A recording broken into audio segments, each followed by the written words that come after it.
Hi, Rob Brown of Encore Partners here again. Here's the additional video that I promised you to accompany the web training on how to build a wealth management practice you love.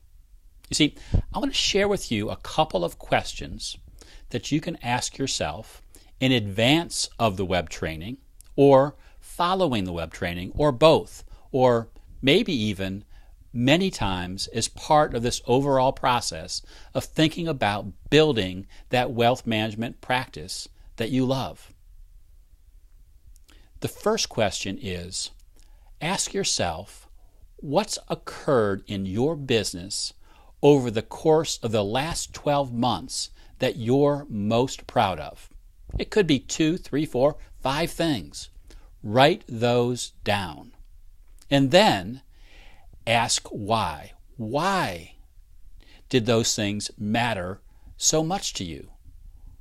You see, oftentimes we don't take enough time to really look back at our successes and understand how we can build on them. So if you ask yourself, what have I done in my business over the course of the last 12 months that I'm most proud of, and why?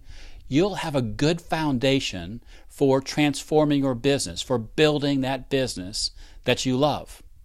I did this with one of my current clients. His objective was to build some new marketing material that took him away from being a Me Too advisor. He had really elevated his practice, but he didn't articulate that in the way that he talked about his business, the way that he wrote about his business, the way his website looked, the way his social media profile looked. So we went through an exercise that I call creating a story that sells. And the first thing we did is said, what did you do over the last 12 months that you're the most proud of? He was blown away by the number of answers that he came up with when he thought he would have a hard time answering that question when I first asked it to him.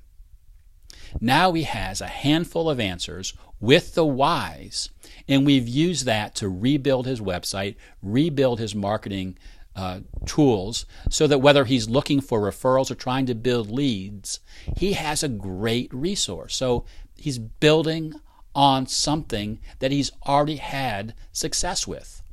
And there are many ways to do that in your business. The second question you need to ask yourself is, what is the number one obstacle facing your business? It could relate specifically to growth. It could relate to your team. It could relate to prospecting. There are a lot of things that obstacle could relate to. It could relate to your business as a whole. The fact that you're just not enjoying your business as much as you would like to.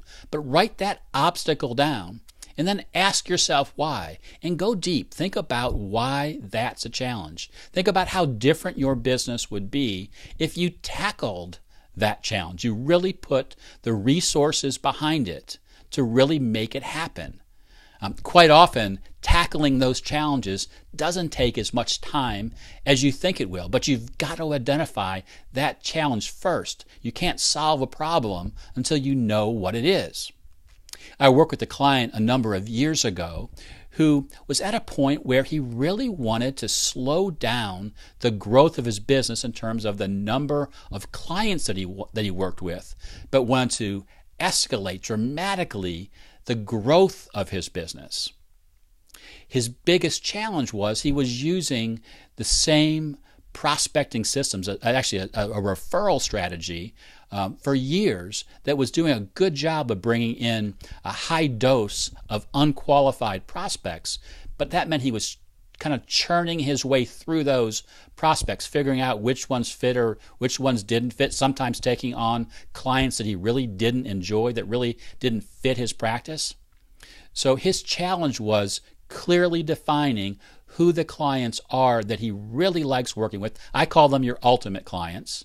And deciding how many of those clients he needed to add to his practice to get the growth he was looking for. He was only looking for about 25% growth and only looking for about a dozen new clients. We hit it right on the number when it came to adding new clients. He added that dozen new clients that went right to the top of his book. But we missed on the growth because he didn't grow by 25%. He grew by 60%. But he was serious about transformation. He was serious about building a business that he loved, and he was willing to ask that tough question and design some specific parameters for overcoming that challenge that would lead to adding fewer clients but growing faster. And he blew it out of the doors. It was awesome. That's what transformation is all about.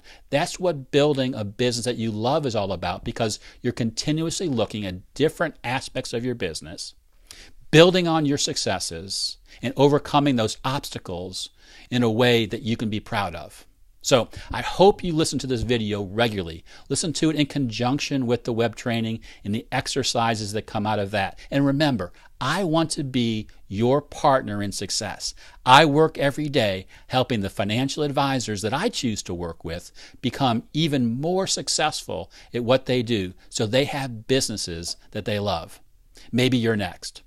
Thanks for listening.